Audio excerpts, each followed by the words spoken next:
안녕하세요. 경제창귀 이재환입니다. 오늘은 2024년도 기획 특집 1편 우리가 가장 올 한 해 주목해야 될 혹은 주목하고 있는 반도체와 2차 전지의 투자 전략에 관해서 특집으로 마련을 했습니다. 아마도 이제 연초에 가장 뜨거운 감자이자 혹은 가장 우리를 괴롭히는 혹은 우리를 가장 즐겁게 만드는 섹터일 수 있는데요. 오늘은 이 2차 전지와 반도체에 관해서 가장 명확하게 투자 전략을 제시해 줄 수 있는 우리 대한민국에서 가장 능력이 뛰어나신 두 분을 모셨습니다. 먼저 차용주 소장님 모셨습니다. 예, 안녕하십니까. 아유, 멀리까지 와주셔서 감사합니다. 예, 감사합니다. 그리고 가장 냉철하게 종목을 진단해 주시고 종목에 대한 투자 방향을 잘 제시해 주시는 우리 김태성 본부장님 모셨습니다. 어서 오세요, 본장님. 네, 안녕하세요. 오늘 너무 말끔하게 입고 오셨는데. 사실 상대적으로 네. 저희가 네, 좀 누추합니다. 예. 우리 외모도 가장 뛰어나신 본부장님이 가장 또 준비를 많이 해 오셨습니다.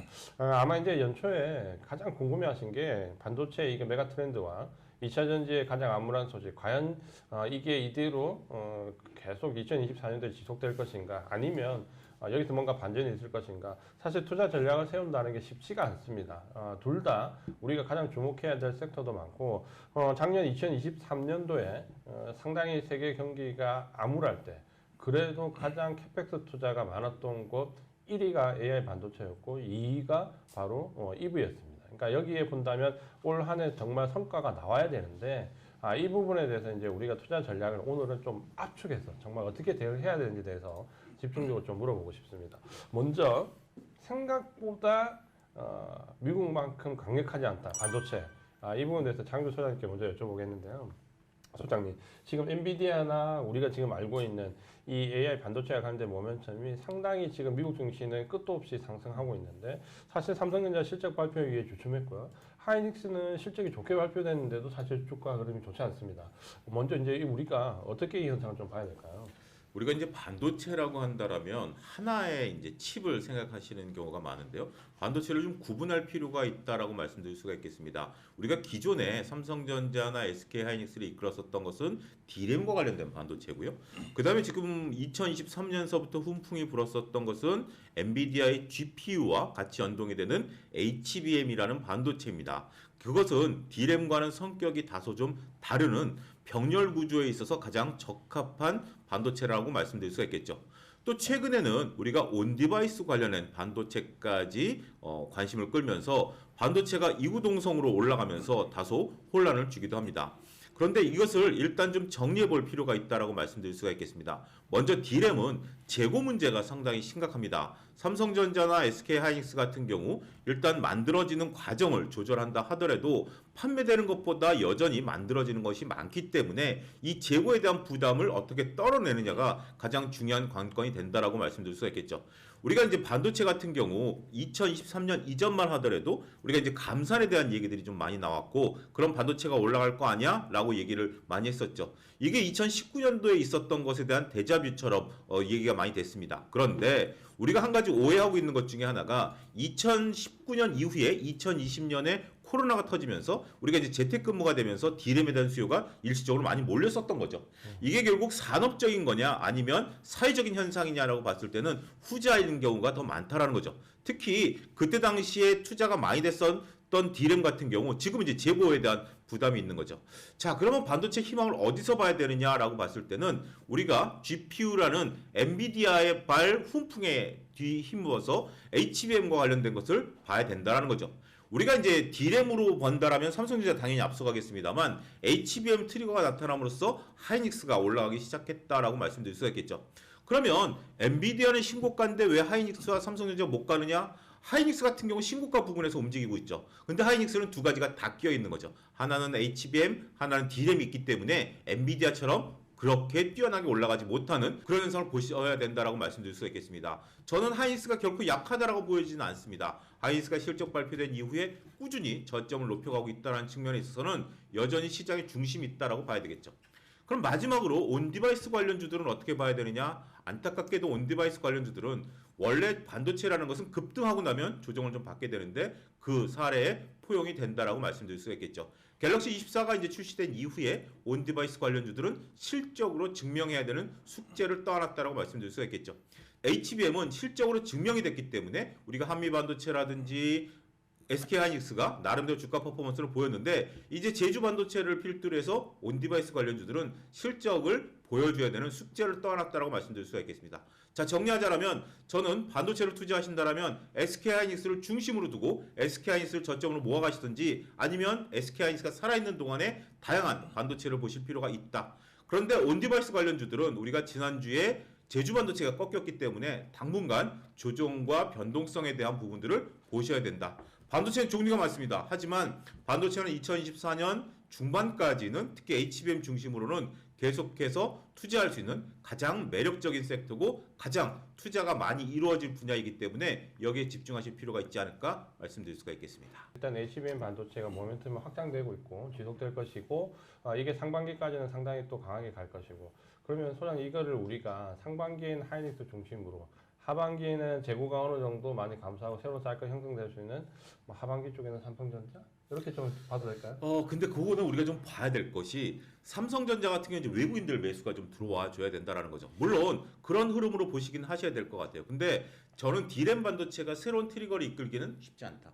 삼성전자에 대한 고민은 나중에 따로 특집으로 말씀드리겠습니다만 삼성전자가 이제 D램 부분이 아니라 시스템 반도체로 결국 승부를 걸어야 되거든요. 하지만 일단 그거는 좀 후반기니까 좀 시간이 지나면 다시 한번 말씀드리겠고 지금은 HBM에 집중하셔야 됩니다. 한 가지로 말씀드리면 HBM과 GPU에 대해서 아직까지 헷갈리시는 분들을 말씀을 좀 드리면 GPU 같은 경우는 병렬로 계산을 하는 겁니다. HBM은 기억을 하는 거고요. 이 계산하는 것은 계산하다 보면 까먹습니다. 그래서 HBM이 계속 1 더하기 1 해라 1 더하기 1 하고 알려주는 거거든요. 우리가 이제 CPU라고 하는 거가 D램이랑 맞물리는 것처럼 GPU는 HBM하고 맞물리기 때문에 지금 인공지능 투자 안 하는 기업들은 도태될 수밖에 없습니다. 따라서 인공지능과 관련된 투자가 늘어날수록 HBM이란 트리거는 상반기까지 유지가 된다. 이 점 말씀드리도록 하겠습니다. 본부장님 하나만 여쭤볼게요. 네. 지금 좀 전에 소장님 원고하신 것 중에서 사실 온 디바이스에 아마 우리 시청자분들은 제주 반도체 엄청 관심 많으실 것 같거든요. 네. 제주 반도체 여기서 추가적으로 상승 여력이 어느 정도 혹은 투자 전략은 어느 정도 가져가야 되는지 투자 전략에 대해서 간단히 한마디만. 이걸 제가 왜 안 샀을까요? 네. 굉장히 단기적으로 6,000원이었던 주가가 지금 뭐 4만 원 가깝게 올라갔다가 지금 잠시 이제 쉬어가는 구간인데 상식적으로 우리가 좀 생각을 해보면 8배 올랐단 말이에요. 근데 8배 올랐는데 내가 가지고 있다라는 이유 하나만으로 여기서 또 2배, 3배 더 올라가야 된다라는 욕심은 저는 조금 놓아줘야 될 때가 아닌가라는 생각이 듭니다.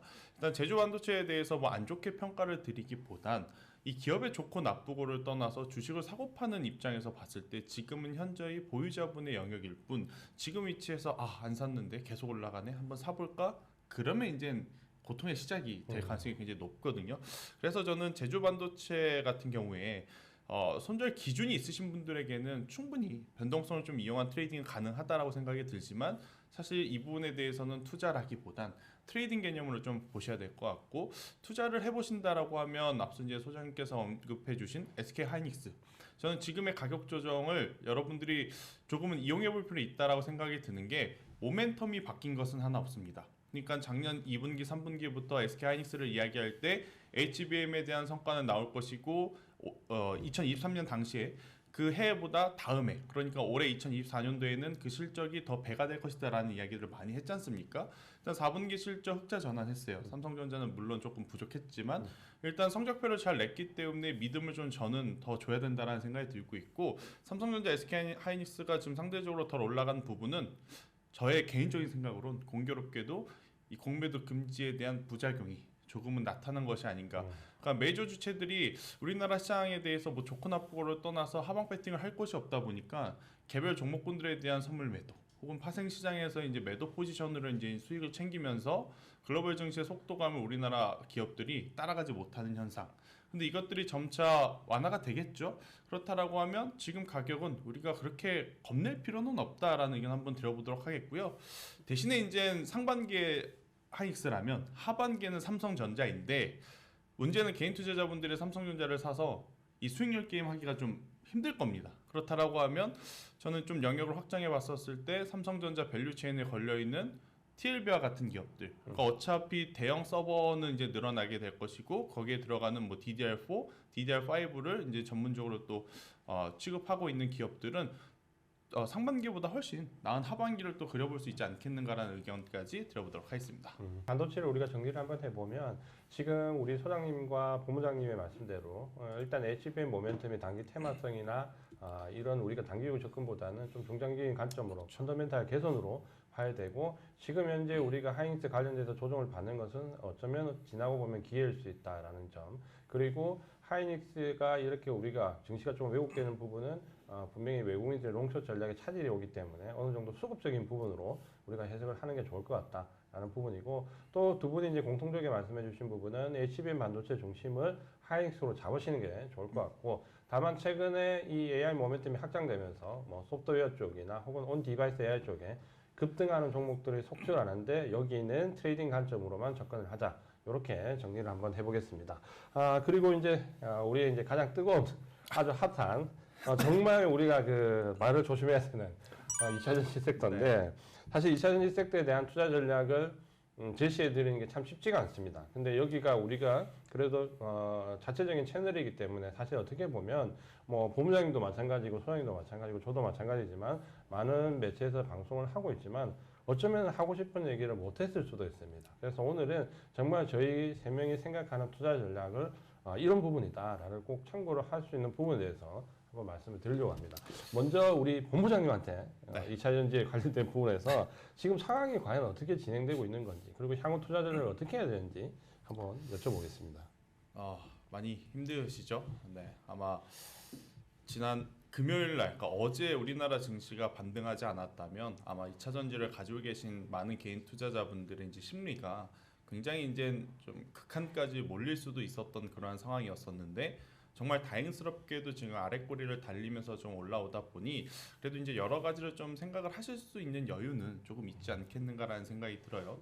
그래서 이제 제가 현재 상황에 대해서 저희 기준으로 개인적인 좀 자료들을 좀 가지고 왔는데 자료를 한번 보시면 일단 세 가지가 좀 이슈가 됩니다. 원자재 가격에 대한 변동성, 두 번째는 정말로 수요에 대한 둔화인가, 그리고 세 번째는 지금 테슬라와 BYD로 이제 이 시작된 가격 경쟁력에 대한 이슈들을 우리가 어떤 시각에 따라서 좀 바라봐야 되느냐, 이게 좀 문제일 것 같은데 일단 첫 번째 원자재 가격에 대해서는 크게 걱정하실 필요는 이제는 없다. 왜냐하면 맞을 만큼 맞았습니다. 네, 탄산 리튬 가격 자체가 굉장히 비쌀 때 우리가 계약했던 것이 이제 문제가 되는데 이 계약은 반년 단위로 계약한다라고 알려져 있어요. 하지만 가격이 떨어진 지 이제 조금은 한참 지났고 이제 떨어진 가격대로 또 이제 체결이 될 가능성이 높습니다. 그렇다라고 하면 기존에 가지고 있던 재고에 대해서는 마진율에 대한 고민이 생기겠지만 새롭게 만들어내는 제품에 대해서는 기존 제품보다는 크게 고민거리가 좀 떨어지고 있는 상황이다. 이렇게 좀 보시면 될 것 같고요. 그래서 이제 원자재에 대해서 뭐 리튬 가격 더 떨어질 수 있습니다. 뭐 니켈 가격도 같이 떨어지면서 더 그에 따른 심리적 부담은 있을 수는 있겠으나 우리가 작년 2분기, 3분기, 4분기에 겪었던 그러한 극한의 공포감을 느낄 만큼의 하락 요인은 이제 없지 않겠는가 이렇게 한번 정리해 드려보도록 하겠고요. 가장 중요한 것은 이제 수요 둔화에 대한 여러 가지 좀 견해인 것 같습니다. 일단 대형 브랜드사, 완성차 브랜드를 만드는 기업들이 사실은 개발 일정들을 좀 많이 딜레이 시켰어요. 많이 딜레이 시켰고 포드도 그렇고 폭스바겐도 그렇고 혼다도 그렇고 대신에 이제 뭐 현대차라든지 기아 같은 경우에는 여전히 지금 투자에 대한 전략을 좀 유지하고 있는 그런 상황인데 글로벌 기업들이 지금 기존에 계획했던 전략을 좀 밀어놨다. 이것이 이제 투심을 약화시키는 좀 요인으로 작용을 했는데 밀어둔 건 맞습니다. 하지만 투자를 안 하는 건 아니기 때문에 그러한 부분들이 지금 현재 저는 주가에 많이 선반영해 있다라는 측면에서 봤을 때는 기회의 요인으로 좀 봐야 되지 않겠는가라는 생각이 들고 있고 LG 에너솔루션의 이제 실적 컨콜 이야기를 좀 들어보면 이미 배터리 셀이라든지 양극재 업체들도 수요 둔화에 대한 부분을 인지하고 있다. 아니다라고 말은 하진 않습니다. 인지를 하고 있는데 그러면 더 주가가 빠지는 거 아니에요? 할 수는 있으나 지금 최근에 보면 LG 에너솔루션도 포함해서 그런 것들이 이미 시장에서는 다 저는 노출이 되었다라는 생각이 들어요. 그래서 이제 선반영을 받아서 지금까지 많이 밀려 내려온 것이다. 이렇게 한번 정리를 좀 드릴 수 있을 것 같고요. 일단 캐즘 현상에 대해서 많이들 지금 고민을 하고 계시는 것 같습니다. 수요가 둔화해서 이제는 다시 올라오지 못하는 거냐, 아니면 향후 더 상승하기 위한 잠깐의 숨고르기냐, 이건 저도 잘 모르겠습니다. 당장 다음 주, 다음 달도 모르는데 내년, 내후년을 저도 잘 모르겠더라고요. 그래서 이 부분에 대해서는 지나고 나면 우리가 알지 않을까. 대신에 지금 위치에서 무조건 한 업종, 한 섹터, 한 기업이 계속해서 좋아질 것이다라는 막연한 믿음은 저는 위험하지 않겠나라는 생각이 들어서 이 부분에 대해서는 구독자분들이 각자의 성향이라든지 각자 가지고 있는 2차 전지에 대해서 조금은 냉정하게 고민을 해볼 때는 됐다라는 의견 한번 드려보도록 하겠고요. 대신에 이제 전기차가 우리가 생각하는 것보다 속도가 좀 느린 그 사이에 한쪽에서는 엄청나게 또 크게 성장하는 쪽이 하이브리드 차입니다. 지금 이제 전 세계에서 가장 차를 많이 파는 도요타가 전기차 라인업은 거의 없어요. 그런데도 가장 많이 판 이유는 하이브리드에 대한 판매 수요가 엄청나게 늘어났다라는 부분. 그리고 이제 지난주 목요일날 현대기아에서 엄청난 실적을 내보였는데 실적에 좀 가려졌지만 그 안에 내용에서 우리가 눈여겨봐야 될 부분은 하이브리드 차에 대한 점유율 확대. 그러니까 작년에도 하이브리드 많이 팔았으니까 올해 하이브리드 차 더 많이 팔겠다라는 이야기를 했습니다. 그렇기 때문에 2차 전지 혹은 전기차에만 우리가 너무 집중을 하는 것보다 2차 전지 전기차의 수급이 들어오기 전까진 지금 실제로 팩트 기준으로 늘어나는 하이브리드 관련 우리가 기업들을 조사하고 공부하고 추적해볼 필요는 있지 않겠는가라는 의견 한번 들어보도록 하겠고요. 그 하이브리드 차의 이제 증감은 단순히 이제 현대기아뿐만 아니라 전 세계적으로 지금 이렇게 하이브리드 차량이 가장 많이 늘어났다라는 것으로 생각보다 이제 상당히 많이 늘었네요. 네, 자료가 보여지고 있어서 이 부분에 대해서는 우리가 그냥 넘겨짚기보다는 한번 좀 체크를 해볼 필요는 있다라는 의견 한번 드려보도록 하겠고요. 마지막으로 이제 BYD와 테슬라의 이제 가격 전쟁. 근데 10년 전, 15년 전으로 돌아가서 삼성전자, SK하이닉스 생각을 해보면 그들이 지금처럼 살아남았던 이유는 이 치킨 게임에서 그렇죠. 살아남았기 때문이다라고 좀 보시면 될 것 같아요. 그래서 BYD와 테슬라의 가격 전쟁은 뭐 언제나 나타날 수 있는 이슈이기 때문에 이것 때문에 주가가 빠진다?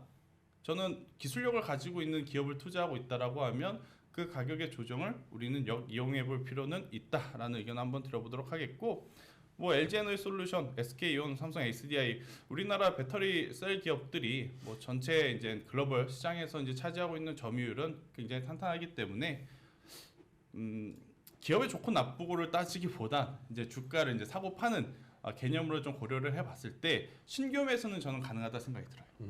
예전에 우리가 삼성전자, SK하이닉스 샀을 때처럼 천천히 한 주씩 매수하는 것에는 동의를 합니다.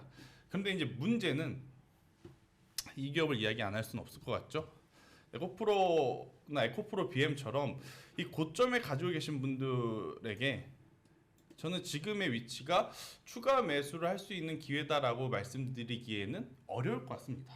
네, 아무래도 이제 이러한 기업들은 아직까지 불확실성이 완전히 해소가 됐다라고 좀 보기는 어렵기 때문에 그래서 에코프로 BM 그리고 포스코 그룹주 저는 신규 매수는 괜찮습니다.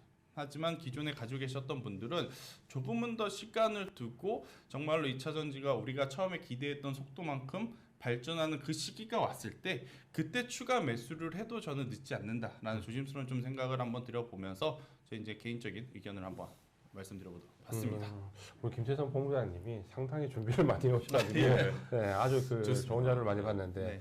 결국은 이제 그런 것 같아요. 지금 말씀하신 내용 저도 충분히 공감하는 내용들인데 아마 이제 지금 현재 우리가 이차전지 셀이나 소재에 대한 부담감은 크게 두 가지입니다. 말씀하신 것처럼 하나는 리튬 가격이라는 원자재 가격에 대한 하락에 대한 부담감, 그리고 여기 재고를 가지고 있으면서 났던 로스에 대한 부담감이었고 이 부분은 아마 이제 진짜 그 어떻게 보면 지금 키로당 80위안대가 지금 보면 한 몇 달간 이제 유지가 되면서 아마 가격적으로 거의 여기가 이제 정점에 해당되지 않을까 싶은 부분이 분명히 있으니까 가격 하락에 대한 부담감은 좀 덜었다는 점과 그리고 이제 수요 감소와 관련된 부분은 뭐 사실 1분기까지는 어쨌든 가이던스 좀 하향 조정됐지만 좀 전에 보셨던 그 차트처럼 우리 그걸 보통 S커브 현상이라고 많이 얘기하는데 매니아들이 그 구매를 하고 나면 그 다음에 이제 일시적으로 판매가 완전히 감소했다가 보편화되는 시점에 이제 제대로 다시 올라가는 사이클을 타는데 그런 S컵 현상이라고 보면 좀 뭐 중장기적으로 우리가 아주 나쁘게 볼 필요는 없다. 다만 단기적인 부분은 뭐 유념할 부분이 분명히 있을 것 같고 다만 마지막에 이제 에코프로에서 말씀하셨던 게 제가 소장님한테 질문하고 싶은 부분인데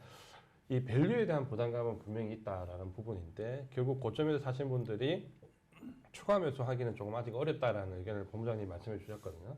소장님이 보시기에 이 밸류에 대한 부담감 어떻고 이거 그렇다면 투자 전략을 어떻게 세우는 게 좋을지에 대해서 한 말씀만 좀 해주시죠. 우리가 이제 주식을 볼 때 여러 가지 측면을 이제 복합적으로 봐야 되는데 항상 주식이라는 게 밸류만 따라가지 못하는 경우도 있고 어쩔 때는 밸류를 무시하고 차트가 이제 움직일 때가 있고 어떨 때는 정확히 밸류에 따라서 움직일 때가 있어요. 그래서 이게 우리가 앙드레 코스톨라니가 주가는 산책하는 강아지와 같다라고 얘기를 한 거죠.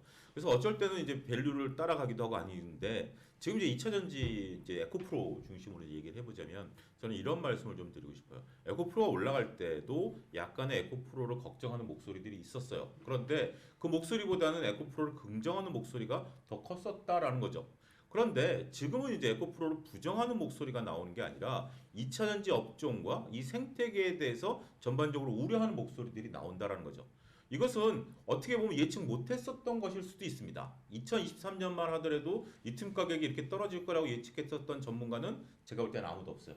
심지어 2차전지를 옹호했던 분들도 리튬 가격이 떨어질 거라고 얘기한 얘기는 들어보지 못했습니다. 제 이제 불찰일 수도 있긴 하겠습니다만. 그리고 2차전지가 이렇게 생태계가 빠르게 식어버릴 거다라고 본 경우도 별로 없었던 것 같아요. 단지 이제 밸류가 높다 낮다라는 부분들이었습니다만 이 생태계 자체와 원자재 가격이 흔들리는 이 근본적인 문제가 이미 나타나기 시작했다라는 거죠. 자, 두 번째입니다. 두 번째는 우리가 2차 전지를 2023년에 얘기할 때 특히 이제 에코프로 같은 경우 얘기할 때 제가 이제 듣기로는 2025년서부터 2030년 밸류를 얘기했어요. 그러면 주가라는 것은 선반영하는 면이 있지만 선반영해도 정도껏 해야 된다라는 거죠. 이게 좀 말이 불편하신 분들도 있긴 하겠습니다만 49.195 마라톤을 뛰어야 되는 종목이었어요. 30년까지 밸류를 본다라면 이거를 그러면 두 가지 경우죠. 하나는 그 30년까지 밸류가 맞다라면 그거를 100m로 빠르게 뛰었어요. 그 다음에 주가는 어떻게 해야 되죠? 옆으로 스테디하게 기어야 게 정상이죠.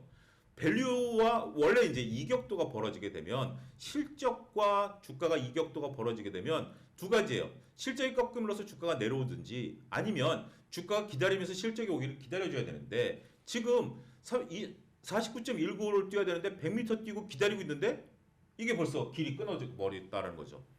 결론적으로 저는 말씀드리면 저는 이런 말씀을 좀 드리고 싶어요. 제가 주식을 오래 하다 보니까 저는 이제 그 가치 투자를 이제 중심으로 하지만 때로는 차트도 중요하다라고 생각을 하거든요. 근데 차트가 언제 중요하냐라고 보면 차티스트들이 얘기하는 기본 첫 번째 원칙 때문에 그렇습니다. 차트에 모든 것이 녹아 들어가 있다라는 원칙인데요.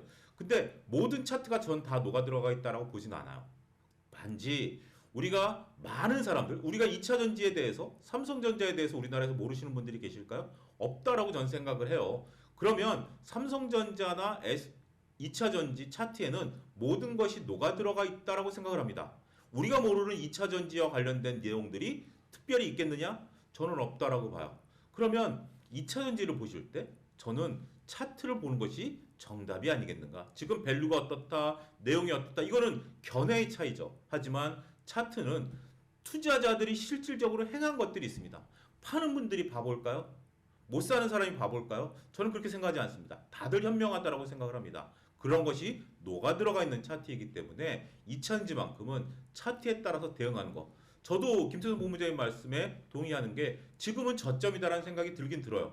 하지만 이게 저점인지 아닌지는 확신이 들지 않기 때문에 액션을 취하기는 아직 부담스럽다. 저는 이렇게 말씀드리도록 하겠습니다.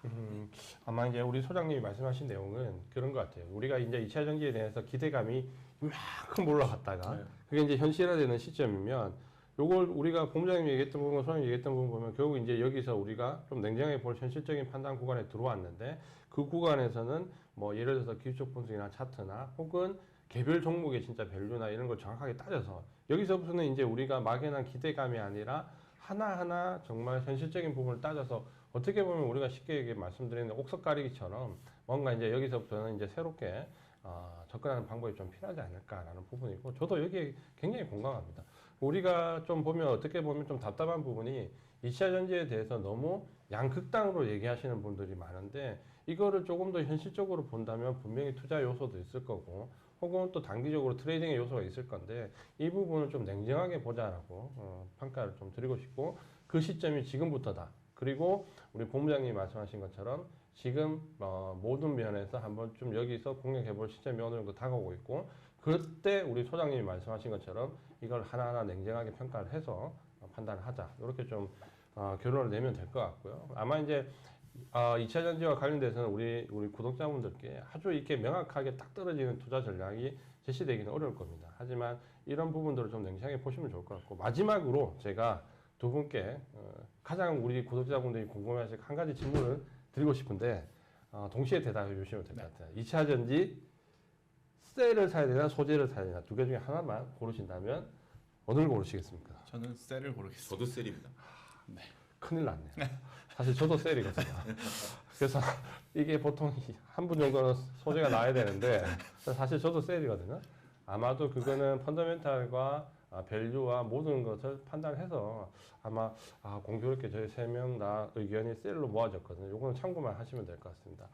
오늘은 저희가 경제창비에서 우리 모시기 힘든 본부장님과 소장님 모시고 가장 민감한 반도체와 2차 전지의 투자 전략과 관련해서 좀 아주 짧게 집약돼서 말씀을 드렸고 하나하나의 섹터와 관련된 부분에서는 저희가 계속해서 좀 심층적으로 세 명이 다 나와서 얘기하는 그 특집을 중간중간 하려고 합니다. 그래서 오늘은 연초의 투자 전략과 관련된 부분 말씀드렸고요.